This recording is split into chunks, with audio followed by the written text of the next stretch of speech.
Hi, everyone. Thanks for joining today. We're going to be speaking with Radley Raven about the San Diego real estate market. Rad is a Pacific Northwest native and a really good friend of ours, serial entrepreneur, and we had the pleasure of working together up here in the Seattle area prior to him moving down to San Diego and building his career. So looking forward to catching up with him. If you have any questions, feel free to reach out and enjoy. All right, Rad. So, obviously we know each other for a long time through, our siblings and friends, or my sibling and friends, and have been in touch with each other with your transition down from the Pacific Northwest down to San Diego. And now that you've kind of solidified yourself down there and your career and the different kind of branches and things that you're doing, want to kind of just check in and see how the market's doing down there. And why don't you start with, I guess, how you got into real estate and how you transitioned down south? Yeah, you bet. After graduating college, I actually got a degree in entrepreneurship, which at the time was really rare, from Washington State. And, I was involved in businesses representing other entrepreneurs and manufacturers. And we kind of ran the course of that business for 5 or 6 years. I had a couple partners, and we're all ready to kind of go our separate ways, and was thinking about my next move. And I always loved real estate. My dad was a custom home builder for many years, and it just seemed like the natural progression for me was to get into real estate. And right when I did, I had a client from Kirkland who actually wanted to move to San Diego. We had done a couple deals up in the Northwest there. And then he came down to San Diego and asked me to come along and help him with some of his transactions down here. Mm-hmm. So for the first couple of years, this is about 5 years by now, but I was going back and forth, maybe 50-50, and then just naturally started spending more time down here in San Diego. I don't know if it was the sunshine or the beaches, but eventually I made the decision to just move the family down and commit full-time down here, and it's been really great, although I do miss the Northwest. Yeah, well, you still have ties up here because you still own some investment properties, so yes, yeah, you get a little back and forth. Well, awesome. So as far as kind of the general health and state of the market where you're at, what are you kind of seeing? So I it's probably similar to, what Seattle's going through in a sense, and just the broader market in the US. Interest rates obviously have affected affordability and people's capacity to purchase and things like that. And by design, of course, I think the government needed to step in and slow things down, and it's obviously worked across the board. San Diego, to me, when I first came down here, I, was always thought of as a vacation place, but I just didn't understand why it was so inexpensive, a few years ago. And I think what happened with COVID is it just accelerated people's plans to come here. And once people get here, they tend to stay. The other interesting thing about San Diego is it has a pretty diverse job market. Biotech's really big here. Of course, the travel industry is really big, but the job market's really strong, and the wages are really strong. So people can afford a lot down here. And eventually, the prices just started going up. And I think there's a bit of a buffer here for a lot of different reasons. The weather's amazing. The beaches are amazing. And the job market's really strong. And then, of course, you have some of the best schools in the country, too. So I think, although it has receded a bit, it's still maintained a lot of strength. The supply is still really low. I think on average, across the board, it's under 2 months supply, which is, considered a seller's market for.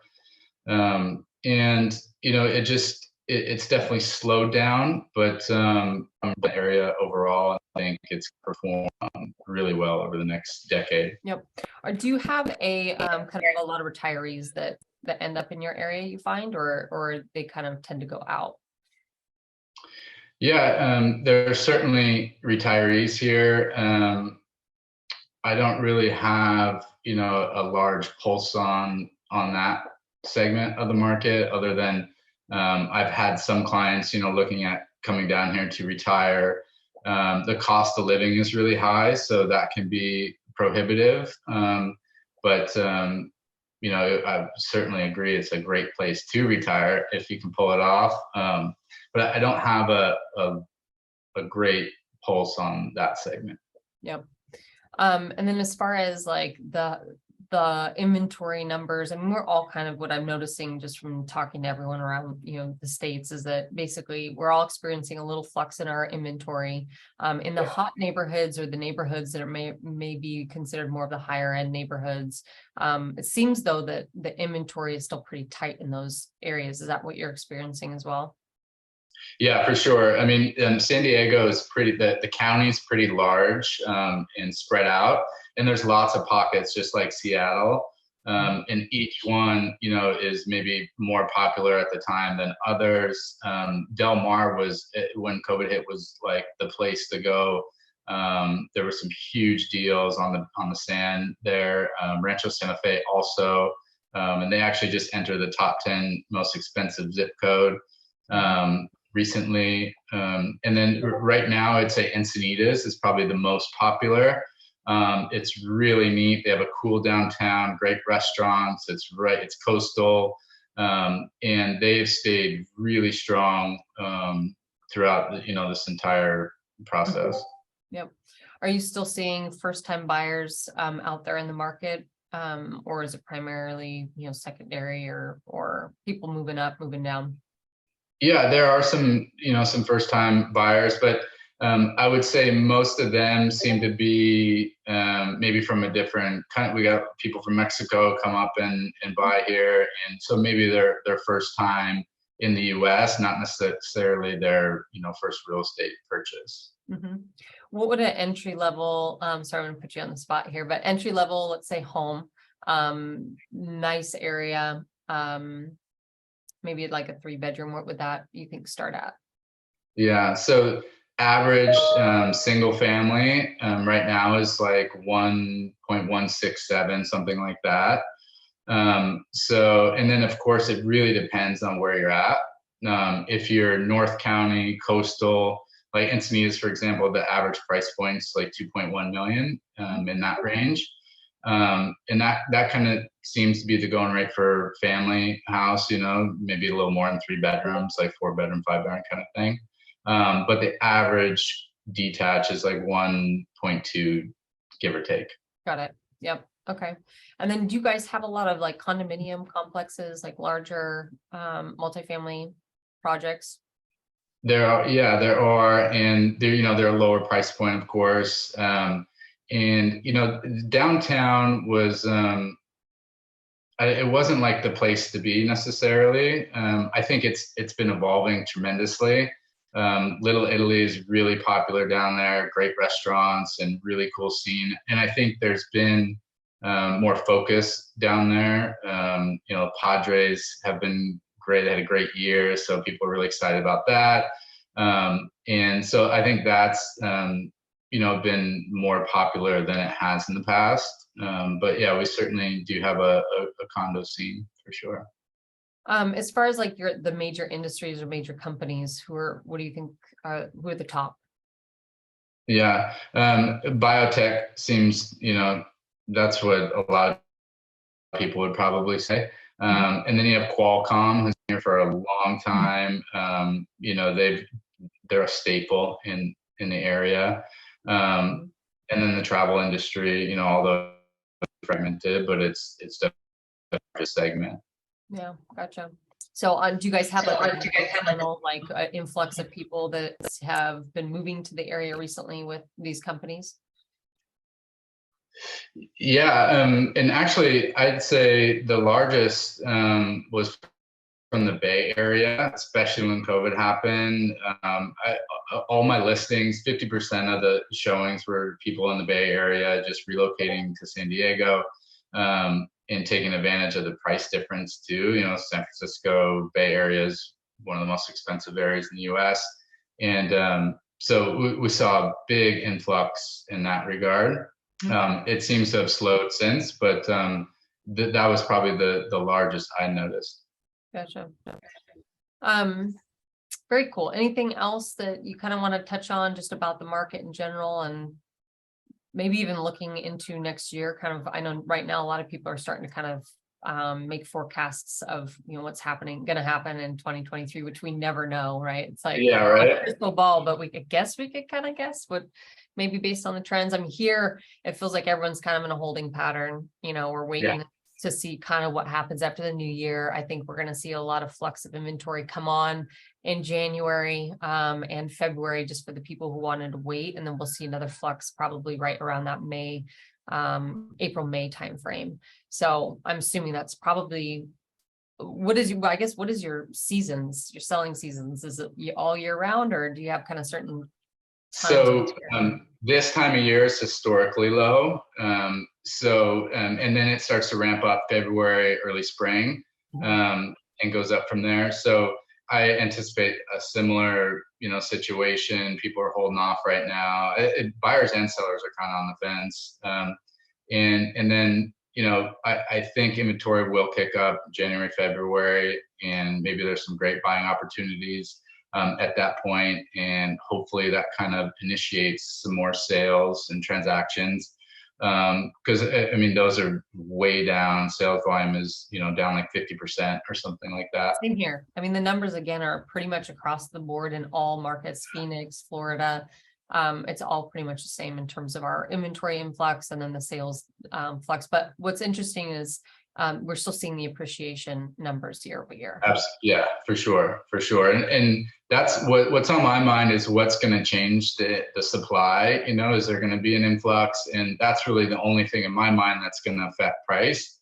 If inventory remains low, it's just simple supply and demand, unless the demand completely diminishes. But I don't really see that happening. And, you might see one that are a great deal, and I think keen buyers will pick up on those and pick those up. But I'm trying to gather, what event or what could happen that will really increase inventory. The other thing I have my eyes on is institutions. Last year they bought 15% of the market. That's pretty scary, especially for individuals. And, they're going to come in the market again. And, I don't know, JP Morgan has $1 billion fund that they've either prepared or preparing for new construction, straight, for rentals. But keep an eye on institutions, I think, is important. If they're buying, then it's only going to soak up the supply even further. And it'll be interesting to see how they perform against, iBuyers were pretty much a failure. They've all, for the most part, exited. And it'll be interesting to see how the institutions purchase versus, buying on algorithm or something like that. So if they're more successful, then I think that's something to really watch. Yep. Speaking just lightly of, I guess, the rental market, do you have a pulse on that at all, or can speak to kind of? Yeah, for sure. The rental market's really strong. I think San Diego's in the top 10 for one bedroom price. It's around like 2,500. And then the average price is in the 3,000s across all the, inventory. The rental market's really strong.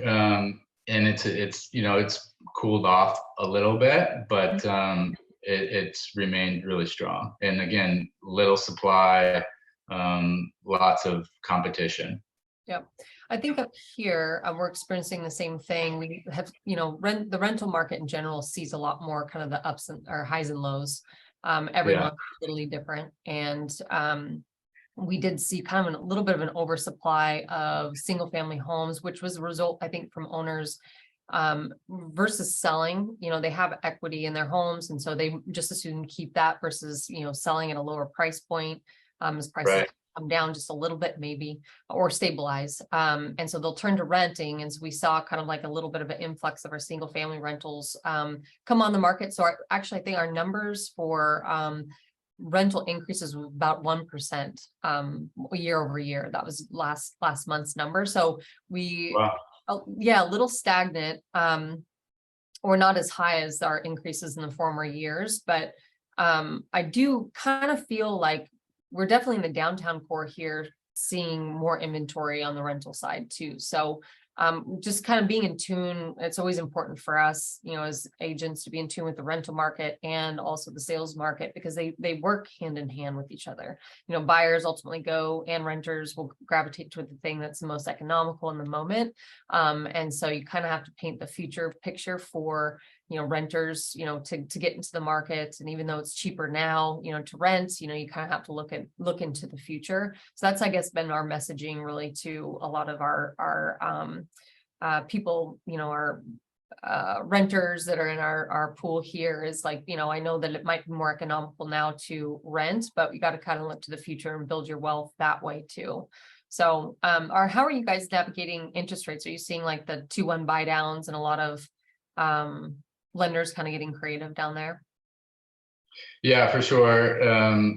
Interest rates are just high for a lot of people. So whatever, we can do creatively to make it a little more affordable. There's still cash in the market down here too. So, that's obviously a great way to go if you can, just to avoid that altogether. But yeah, people are certainly getting creative. Seller financing can be another great option also, especially with all the equity that a lot of people have in their homes. Makes it a little more achievable. Yeah, very cool. I know maybe a couple of years ago, there was a lot of building going on downtown Seattle, apartment wise. Has that kept up? What's kind of the latest there? That's kind of what I was touching on. We a lot of the buildings, and I know downtown, so right on Denny and kind of Fairview, Boren area, there are 5, 6, 7 gigantic buildings, and more so Canadian-based developers. We have a few local developers in the mix, but really it's people from outside Seattle that have come in and invested. And so those complexes just basically came to market this year, and we're talking, over 2,000 plus units, and they are filling up, but they are offering deep concessions like 8 to 12 weeks free on, 12 to 18 month leases. And so they're making those concessions, but they're holding their rental rates high. And we all know why, developments do that, but it's put a little bit of a downward pressure on our overall values. And so that's why we're seeing kind of only the 1% year over year increase, is because, everyone's, competing basically with this new product. And the new product is extremely nice. Like back in the day, we used to say, oh, that's apartment quality, you rent a condo or you want to live in a condo building. Well, now it's kind of turned where the apartment buildings are really bringing the services, and they're bringing like, these robust amenity packages. The new apartments, we're all taking notes from like New York and Miami, and now all of them are like just world class. So there's one building here specifically that basically they offer brunch every Sunday, Saturday, Sunday, free brunch for all the residents to come up to the rooftop and enjoy and kind of mingle. And they have a bar that's there Thursday, Friday, Saturday night, right? So they're bringing those type of services to the residents to kind of create that type of community, which is something we haven't seen. So that's amazing. That building's called the Modern, and then we have another one that's called Fifth Avenue, a residence of Fifth Avenue, and that's a very impressive building. It's our tallest residential building downtown, and the units are gorgeous, and it's just really top, high end, top notch in terms of the service level, from the experience from beginning to end. So they're, we're changing in terms of our living style here, but we don't have a new wave of condos coming in. And so that will be the next phase, but it's just, when, given where we're at right now. Right. I think we're probably, 5 to 10 years out before those even kind of come into play on the condo side. Yeah. So what's like a typical one bedroom in one of the newer complexes going for these I mean, days? you're looking 25 to 3, but it's a small space. So you might be at like, 500 to 600 square feet. Right.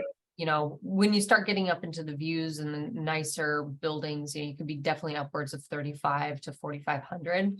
And then, we actually have a couple apartment buildings on the market, or apartment units on the market right now for 25,000 a month, and upward of that.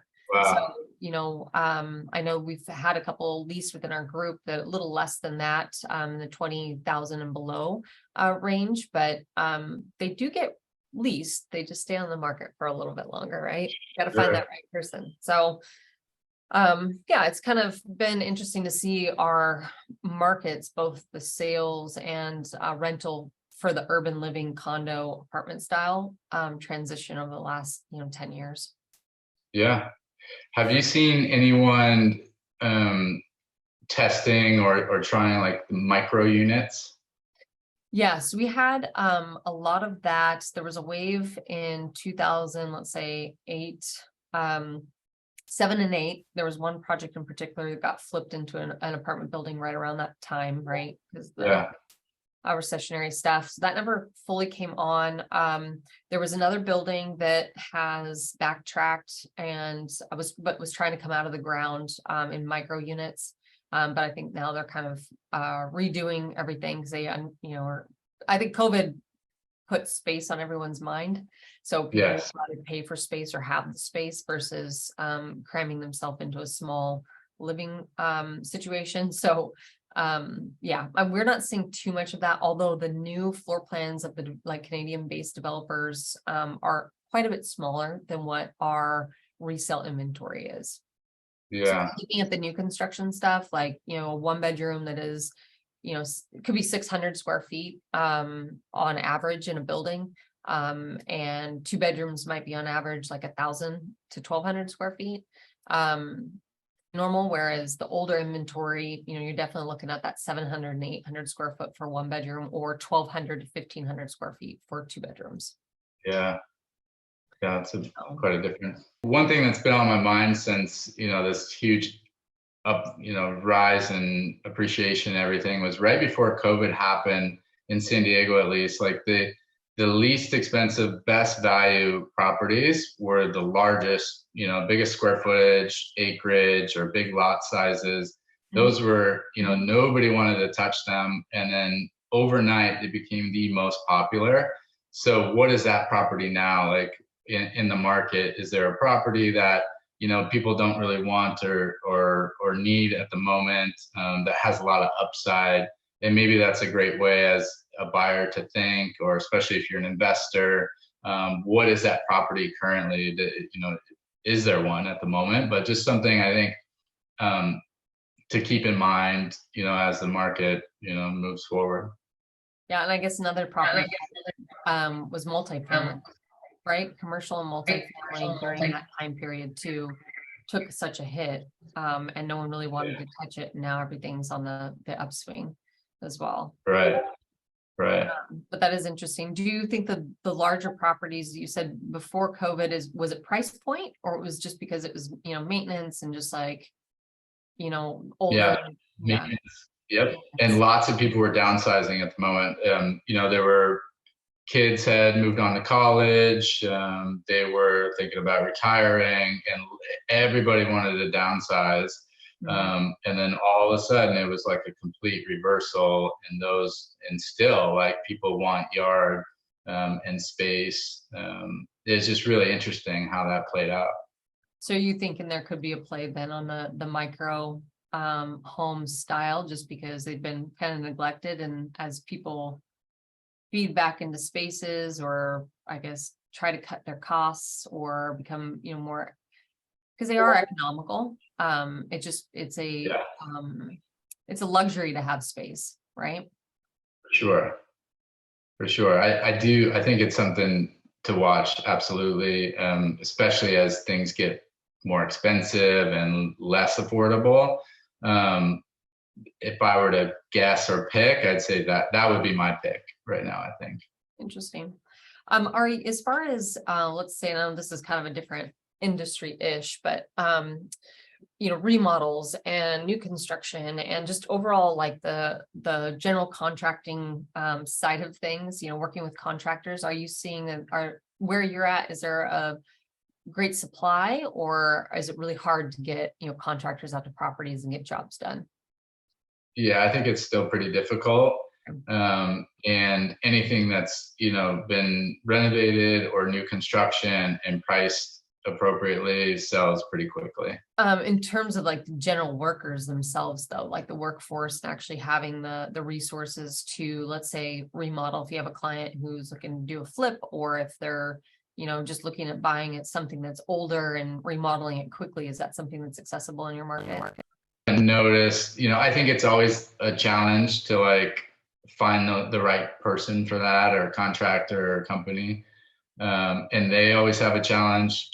It's definitely achievable, and I haven't really noticed anything adverse there.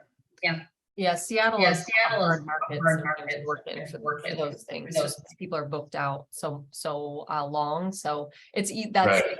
up, which is making the older inventory a little bit more palatable, because the modern buyer, especially during COVID, just want to move it ready, right? You don't want a project, Right.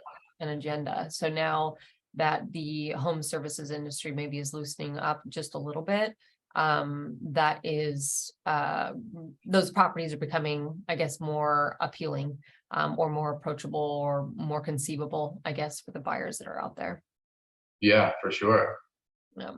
I think it's a good way to go, especially when everything's so expensive. For sure.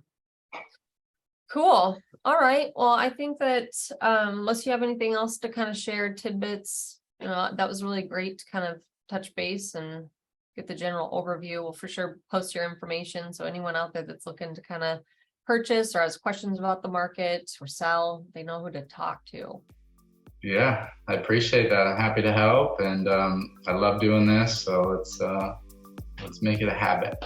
Cool. That sounds good. Let's do a check-in the new year and see where things are. Yeah, good idea. I like it. Good. Well, thanks, Rad. Appreciate it. And you have a wonderful weekend. You too. Thanks, Ash. Talk to you soon. Bye.